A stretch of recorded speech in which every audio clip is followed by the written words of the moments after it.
India's economy is making headlines again, as it's growing over 7.5%, the fastest major economy, beating China. Suppose this kind of pace continues for some years. In that case, it'll make India a $10 trillion economy by 2030, beating Japan and Germany. And it'll go as high as a $30 trillion economy by 2047, which means India will be competing for the second largest economy with China. Although predicting some big numbers sounds astonishing in thesis-like reports, a few questions need to be answered thoroughly. Why is India growing exponentially? And how much of this growth is sustainable for a country whose economy remains vulnerable to external shocks, and internally, where the majority of the population grapples with poverty, unemployment, a rough climate, and, of course, a lack of infrastructure? How is India planning to overcome these problems and become a developed nation? This is why India will become the $30 trillion economy. Let's first understand why India's economy is growing faster than any other G20 nation. Firstly, in the midst of geopolitical tensions and conflicts, India seems to have a sweet spot in the polarized world.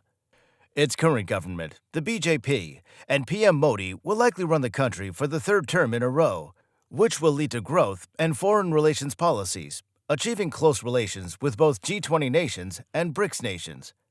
As chair of the Group of 20 countries last year, Modi positioned India as the voice of the global South.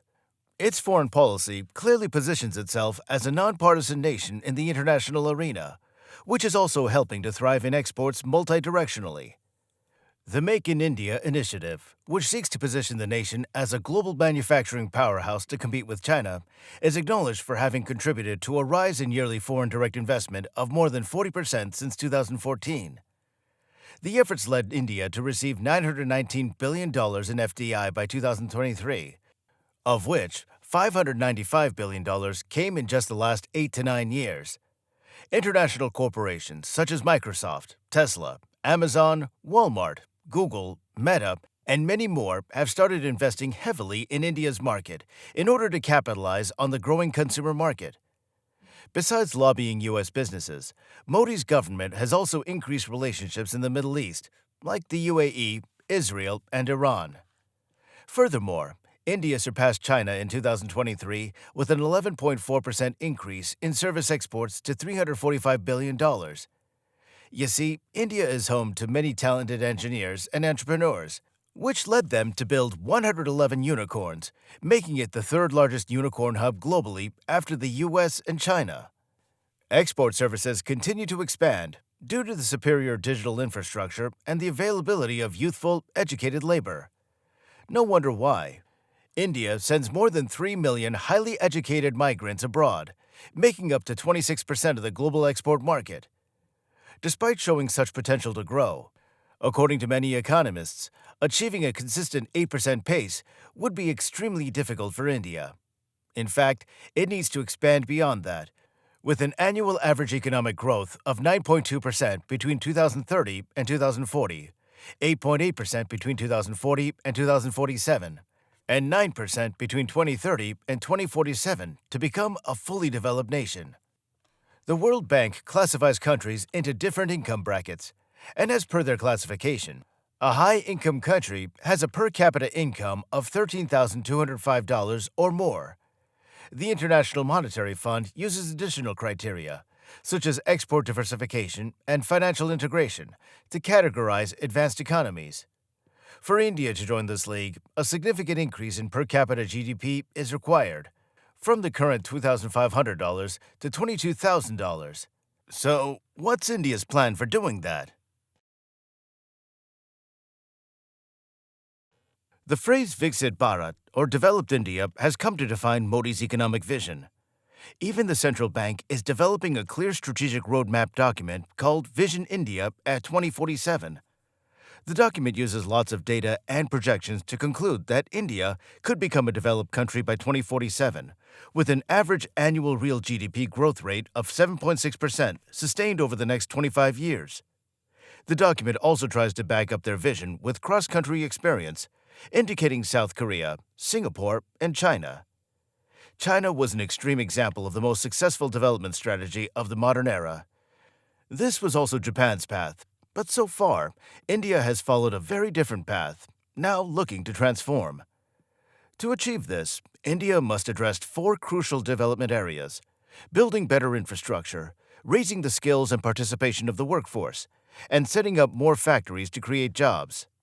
Let's first look at infrastructure. Compared to 5 years ago, the government's investment in infrastructure has more than tripled. Additionally, they plan to invest 143 trillion rupees over 6 years, until 2030, to upgrade vital infrastructure, such as ports, railroads, roadways, and waterways. Airports are a good example of their future growth potential. India, which is currently behind China by over 100 airports, plans to increase its airports to 220 by the following year. Spending on infrastructure is essential for rapid development because it creates jobs, lowers the cost of logistics, promotes trade, and incentivizes businesses to locate once transportation links are established. That's precisely what's occurring in Noida, situated on the southeast border of New Delhi, the nation's capital, as significant new electronics factories have sprung up. But setting up factories wouldn't be much of a deal breaker if the nation's productivity is low. In India, educated young people are more likely to be unemployed than those without any schooling. Yes, the jobless rate for graduates was 29.1%, almost 9 times higher than the 3.4% for those who can't read or write. Women are disproportionately affected. They accounted for 76.7% of the educated unemployed, compared with 62.2% for men. This is a serious problem for a country with 1.4 billion people, of whom more than half are under the age of 30. With this fruitful populace, India will be the only nation with a sizable enough population to replace China and the retiring factory workers in developed economies. From 2020 to 2040, 48.6 million medium-skilled workers, typically found on the factory floor, are expected to retire from China and advanced economies. In the same period, India will add 38.7 million such workers.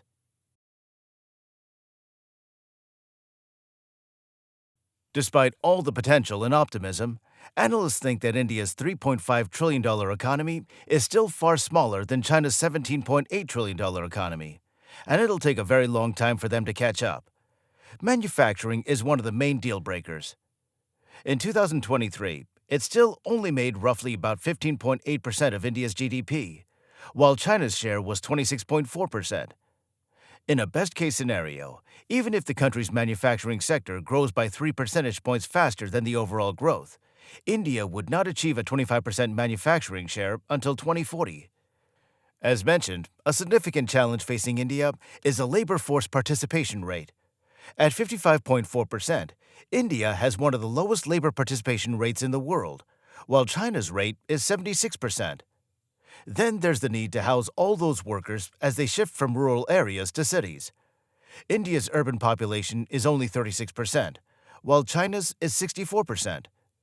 Decades of urbanization are required to close this disparity. On the bright side, China's growing per capita income, loss of its low-cost advantage, and reduced export opportunities in the West have led to the emergence of a China Plus One strategy in global investment. Currently, Made in China aims to develop China's manufacturing industry into a high-tech workshop that produces superior and cutting-edge products. India can close this gap by implementing its Make in India strategy. By aligning itself with the China Plus One strategy and making itself more attractive to international investors, India, attempting to build a sizable and sustainable middle-class market, can benefit from China's changing manufacturing landscape. Indian policymakers have a great opportunity to capitalize on the worldwide quest for the next China if they can increase the number of dwellings in better functioning cities, train more people, and get them employed in business. Remember that India still has huge room for catching up. Described as an economic miracle waiting to happen, this nation is made up of diverse groups according to size, population, and economic level. Middle-income economies play a key role in this. India's population would likewise surpass that of the United States by 4.4 times by 2050. Therefore, it would have a 30% stronger economy and purchasing power than the U.S. All things considered, it's reasonable to assume that India will develop into a significant global force. The crux of the matter is that instead of imposing rigid goals, Viksit Bharat, or the vision of developed India should harness the aspirational spirit of young Indians who see their country's rise in global prominence.